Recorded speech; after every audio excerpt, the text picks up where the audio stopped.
Hi friends, welcome to ಮುದ್ದುಮರಿ channel. ನಾನು ಸುಮಾರುಣ್. ಶ್ರೀ ರಾಘವೇಂದ್ರ ಸ್ವಾಮಿಗಳ ಜೀವನ ಚರಿತ್ರೆಯ 11ನೇ ಅಧ್ಯಾಯ.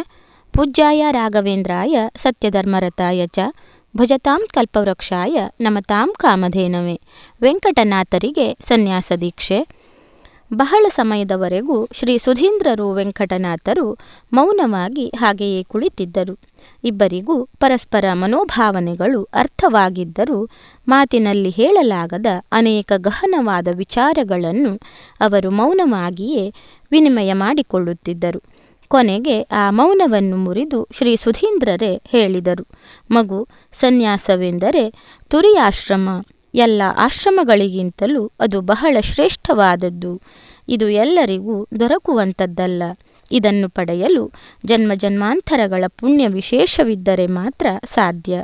ಇಂತಹ ಪರಮ ಪುನೀತವಾದ ಶ್ರೀ ಮಧ್ವಾಚಾರ್ಯರ ಪರಂಪರೆಯಲ್ಲಿ ಬಂದ ದ್ವೈತ ವಿದ್ಯಾಪೀಠವನ್ನೇರಲು ಇನ್ನೂ ಹೆಚ್ಚಿನ ಪುಣ್ಯ ಬೇಕು.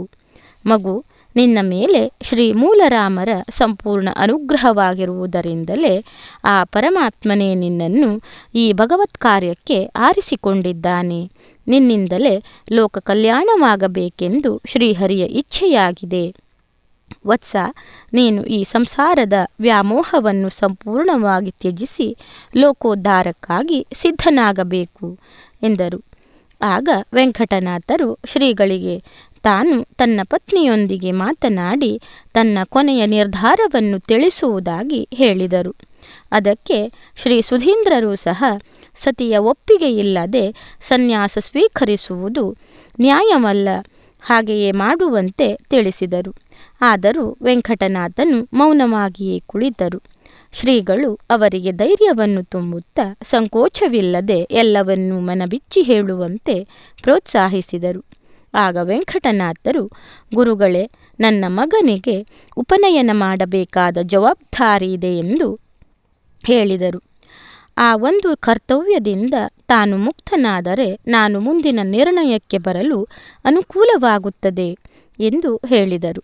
ಅದಕ್ಕೆ ಶ್ರೀಗಳು, ಮಠದ ಆಶ್ರಿತನಾದ ಅವನ ಸಂಪೂರ್ಣ ಜವಾಬ್ದಾರಿ ತಮ್ಮದಾಗಿರುವುದಾಗ ಸರಿಯಾದ ಮುಹೂರ್ತವನ್ನು ಗೊತ್ತುಪಡಿಸಿದರೆ ಉಳಿದ ಕೆಲಸವನ್ನೆಲ್ಲ ಮಠದ ದಿವಾನರು ನಿರ್ವಹಿಸುತ್ತಾರೆ ಎಂದು ಸಂಪೂರ್ಣ ಆಶ್ವಾಸನೆ ಇತ್ತರು. ಇದನ್ನು ಕೇಳಿದ ಕೂಡಲೇ ವೆಂಕಟನಾಥರಿಗೆ ತನ್ನ ದೊಡ್ಡ ಜವಾಬ್ದಾರಿಯಿಂದ ಮುಕ್ತನಾದನೆಂದು ಸಂತೋಷಿಸುತ್ತಾ ಸ್ವಾಮಿಗಳಿಗೆ ನಮಸ್ಕರಿಸಿ ನಿರಾಳ ಭಾವದಿಂದ ಮನೆಗೆ ಹೊರಟರು. ಆದರೆ ಮನೆಗೆ ಹತ್ತಿರ ಬರುತ್ತಿದ್ದಂತೆ ದಾರಿಯಲ್ಲಿ ಅವನಿಗೆ ನಾನಾ ಯೋಚನೆಗಳು. ಈ ವಿಷಯವನ್ನು ಸರಸ್ವತಿಗೆ ಹೇಗೆ ತಿಳಿಸುವುದು? ತನ್ನ ನಿರ್ಧಾರದಿಂದ ಅವಳಿಗೆ ಚೇತರಿಸಿಕೊಳ್ಳಲಾಗದಷ್ಟು ಆಘಾತವಾಗಬಹುದು. ಪಾಪ, ಇನ್ನೂ ಚಿಕ್ಕ ವಯಸ್ಸು. ಅವಳಿಗೆ ಜೀವನದಲ್ಲಿ ಇನ್ನೂ ಬಹಳಷ್ಟು ಆಸೆ ಇದೆ, ವಿಷಯಾಪೇಕ್ಷೆ ಇನ್ನೂ ಇಂಗಿಲ್ಲ. ಇಂತಹ ಮುಗ್ಧೆಯನ್ನು ತಾನು ಸನ್ಯಾಸಕ್ಕೆ ಒಪ್ಪಿಸುವುದಾದರೂ ಹೇಗೆ? ಅವಳು ಒಪ್ಪಿಗೆ ಕೊಡದೆ ತಾನು ಸನ್ಯಾಸ ಸ್ವೀಕರಿಸುವುದು ತಪ್ಪಾಗುವುದಲ್ಲದೆ ತಮ್ಮ ಮನಃಶಾಂತಿಗೂ ಭಂಗ ಬರುವುದು. ಅವಳಿಗೆ ಮೋಸ ಮಾಡಿದಂತೆ ಆಗುವುದು. ತಾನು ಸನ್ಯಾಸಿಯಾದರೆ ತನ್ನ ಸಂಸಾರದ ಗತಿಯೇನು? ಹೀಗೆ ನಾನಾ ಸಂಶಯಗಳು ಅವರನ್ನು ಕಾಡತೊಡಗಿದವು. ಕೊನೆಗೆ ಎಲ್ಲ ಶ್ರೀಹರಿಯ ಚಿತ್ತವೆಂದು ಸಮಾಧಾನದಿಂದ ಮನೆಗೆ ಸೇರಿದರು. ನಂತರ ಸ್ವಾಮಿಗಳು ತಮ್ಮ ಮಗನ ಉಪನಯನಕ್ಕೆ ಸಹಾಯ ಮಾಡಲು ಒಪ್ಪಿರುವ ಶುಭವಾರ್ತೆಯನ್ನು ಪತ್ನಿಗೆ ತಿಳಿಸಿದರು. ತಕ್ಷಣ ಮಹೋತ್ಸವಕ್ಕೆ ಬೇಕಾದ ಎಲ್ಲ ಸಿದ್ಧತೆಗಳನ್ನು ಮಾಡಿಕೊಳ್ಳಲು ದಂಪತಿಗಳು ತಯಾರಾದರು. ಮಧುರೆಯಲ್ಲಿದ್ದ ಅಕ್ಕ ಭಾವನನ್ನು ಕರೆಸಿಕೊಂಡರು.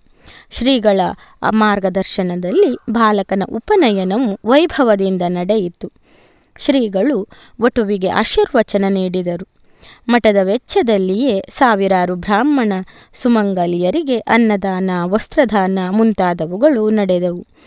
ಎಲ್ಲರೂ ವೆಂಕಟನಾಥ ದಂಪತಿಗಳನ್ನು ನೂತನ ವಟುವನ್ನು ಆಶೀರ್ವದಿಸಿ ತಮ್ಮ ತಮ್ಮ ಮನೆಗಳಿಗೆ ಹೊರಟರು.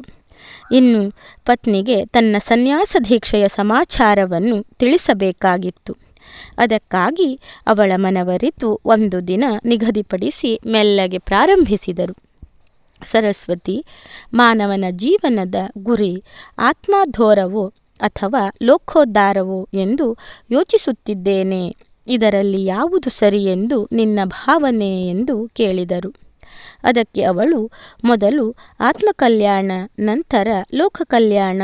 ಮೊದಲು ನಮ್ಮ ಮನೆಯನ್ನು ಸರಿಪಡಿಸಿಕೊಂಡು ನಂತರ ಪ್ರಪಂಚದ ಉದ್ಧಾರದ ಕಡೆ ಗಮನ ಹರಿಸಬೇಕು.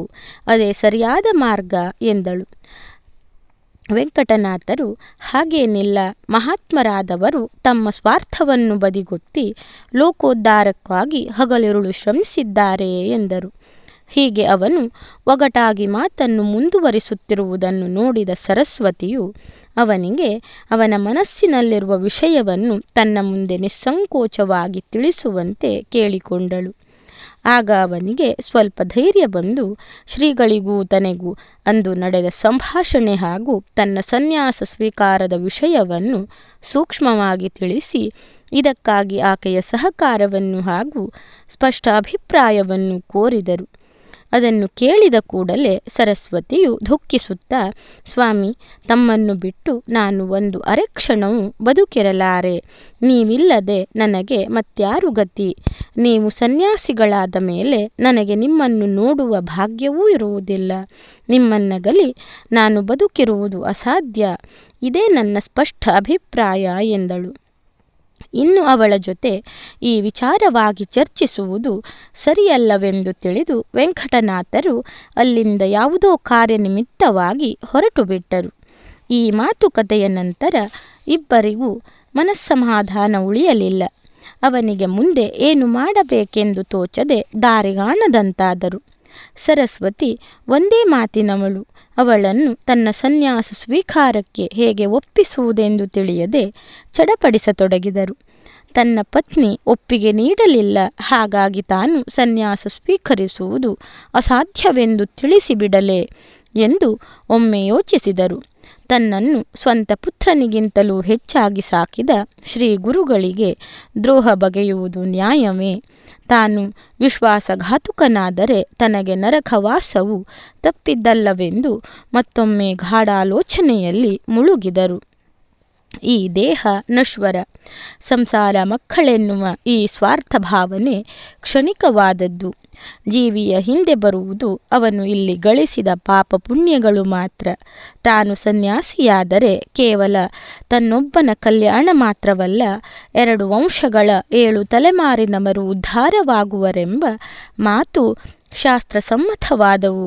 ಆದ್ದರಿಂದ ತನ್ನ ಪತ್ನಿ ಪುತ್ರರು ಉದ್ಧಾರವಾಗುವುದರಲ್ಲಿ ಯಾವುದೇ ಸಂಶಯವಿಲ್ಲ ಎಂದು ನಿರ್ಧರಿಸಿ ಶ್ರೀ ಸುಧೀಂದ್ರ ತೀರ್ಥರಲ್ಲಿ ತನ್ನ ಸ್ಪಷ್ಟ ಅಭಿಪ್ರಾಯವನ್ನು ತಿಳಿಸಿದರು. ಶ್ರೀ ಗುರುಗಳು ವೆಂಕಟನಾಥನಿಗೆ ಕುಂಭಕೋಣದಲ್ಲಿ ಸನ್ಯಾಸ ದೀಕ್ಷೆ ಕೊಟ್ಟರೆ ಸರಸ್ವತಿಯು ನೊಂದುಕೊಂಡು ಅಡ್ಡಿಪಡಿಸಬಹುದೆಂದು ತಿಳಿದು ಅವನ ಶ್ರೀ ಗುರುಪೀಠಾರೋಹಣದ ಮಹೋತ್ಸವವನ್ನು ತಂಜಾವೂರಿನಲ್ಲಿ ದೊರೆಯಾದ ರಘುನಾಥ ನಾಯಕನ ಸಮ್ಮುಖದಲ್ಲಿ ನಡೆಸಬೇಕೆಂದು ತೀರ್ಮಾನಿಸಿದರು. ಈ ವಿಷಯ ಕೇಳಿ ವೆಂಕಟನಾಥನು ಸ್ವಲ್ಪ ಸಮಾಧಾನ ತಂದುಕೊಂಡನು. ಈ ವಿಚಾರವಾಗಿ ರಘುನಾಥ ನಾಯಕನಿಗೆ ಸ್ವಾಮಿಗಳಿಂದ ನಿರೂಪಣೆ ತಲುಪಿತು. ದೊರೆಯು ನಂತರ ಶ್ರೀಗಳ ಪೀಠಾರೋಹಣಕ್ಕೆ ಬೇಕಾದ ಎಲ್ಲ ಸಿದ್ಧತೆಗಳನ್ನು ತನ್ನ ಮುಖಂಡತ್ವದಲ್ಲಿಯೇ ವ್ಯವಸ್ಥೆಗೊಳಿಸಿದನು. ನಿರ್ಧರಿತವಾದ ಶುಭ ದಿನ ಶುಭ ಮುಹೂರ್ತದಲ್ಲಿ ಶಾಲಿವಾಹನ ಶಕೆಯ 1543ನೇ ದುರ್ಮುತಿ ಸಂವತ್ಸರದ ಪಾಲ್ಗುಣ ಶುದ್ಧ ಬಿದಿಗೆಯ ದಿನ ಶ್ರೀ ಸುಧೀಂದ್ರ ತೀರ್ಥರು ಪುಣ್ಯ ನದಿಗಳ ಜಲದಿಂದ ಅಭಿಷೇಕ ಮಾಡಿದರು. ಪವಿತ್ರ ಪರಂಪರೆಯುಳ್ಳ ಸಿಂಹಾಸನದ ಮೇಲೆ ವೆಂಕಟನಾಥರನ್ನು ಕೂಡಿಸಿ ಪಟ್ಟಾಭಿಷೇಕ ನೆರವೇರಿಸಿ ಅವನಿಗೆ ಯತಿನಾಮವಾಗಿ ಶ್ರೀ ರಾಘವೇಂದ್ರ ತೀರ್ಥರೆಂಬ ನೂತನ ನಾಮಕರಣ ಮಾಡಿದರು. ಶ್ರೀ ಮಧ್ವಾಚಾರ್ಯರಿಂದ ಪ್ರಾಪ್ತವಾದ ಶ್ರೀ ಮೂಲರಾಮ, ಶ್ರೀ ದಿಗ್ವಿಜಯರಾಮ, ಶ್ರೀ ಜಯರಾಮ ಮುಂತಾದ ಪ್ರತಿಮೆಗಳು, ಸಾಲಿಗ್ರಾಮಗಳು ತಲೆತಲಾಂತರಗಳಿಂದ ಕಾಪಾಡಿಕೊಂಡು ಬಂದಿದ್ದ ಶಾಸ್ತ್ರಗ್ರಂಥಗಳ ರಾಶಿಯನ್ನೇ ಅನುಗ್ರಹಿಸಿದರು. ಶ್ವೇತಛತ್ರ, ಚಾಮರ, ಬಂಗಾರದ ಅಂಬಾರಿ, ಆನೆ, ಸ್ವರ್ಣ ಪಲ್ಲಕ್ಕಿ, ವಾದ್ಯ ಇತ್ಯಾದಿಗಳನ್ನು ಸಕಲ ಮರ್ಯಾದೆಗಳೊಂದಿಗೆ ಅನುಗ್ರಹ ಮಾಡಿದರು. ನಂತರ ಶ್ರೀ ರಾಘವೇಂದ್ರ ತೀರ್ಥರನ್ನು ಶ್ರೀ ಸುಧೀಂದ್ರ ತೀರ್ಥರು ಲೋಕೋದ್ಧಾರ ಮಾಡುತ್ತಾ ಸರ್ವರನ್ನು ಕಾಪಾಡಲಿ ಎಂಬುದಾಗಿ ಎಂಬಲ್ಲಿಗೆ ವೆಂಕಟನಾಥರ ಸನ್ಯಾಸ ದೀಕ್ಷೆ ಎನ್ನುವ ಅಧ್ಯಾಯ ಮುಕ್ತಾಯವಾಯಿತು. ಧನ್ಯವಾದಗಳು ಸ್ನೇಹಿತರೆ. ರಾಘವೇಂದ್ರ ಸ್ವಾಮಿಗಳ ಜೀವನ ಚರಿತ್ರೆಯ ಕಥೆಗಳು ನಿಮಗೆ ಇಷ್ಟವಾಗ್ತಾ ಇದ್ದರೆ ನನ್ನ ಮುದ್ದುಮರಿ ಚಾನಲನ್ನು ಸಬ್ಸ್ಕ್ರೈಬ್ ಮಾಡದೆ ನೋಡ್ತಾ ಇರುವವರು ದಯವಿಟ್ಟು ಸಬ್ಸ್ಕ್ರೈಬ್ ಮಾಡಿ, ಆಲ್ ಅಂತ ಸೆಲೆಕ್ಟ್ ಮಾಡಿಕೊಳ್ಳಿ, ಶೇರ್ ಮಾಡಿ, ಲೈಕ್ ಮಾಡಿ, ಕಮೆಂಟ್ ಮಾಡಿ.